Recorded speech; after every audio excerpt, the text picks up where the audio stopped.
পরি, তোমার গলাটা তো চেনা চেনা লাগছে কেন?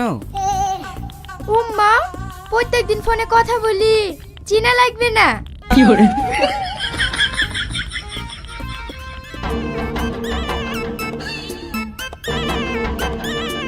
গো, এইদিকে যাচ্ছ যে? এইদিকে আমার বাড়ি, তো এইদিকে যাব না? এ রে, আমাদের পাড়ার দিকে তো যাচ্ছে। এখানে দাঁড়াও। এই, তুমি এখানে দাঁড়ালে কেনে? এটাই তো আমার বাড়ি, এখানে দাঁড়াবো না তো কোথায় দাঁড়াবো? এইখানে বাড়ি মানে? Shahin, Salma, No, no, no. তার মানে এতদিন তুমি আমার সাথে কথা বলছিলা?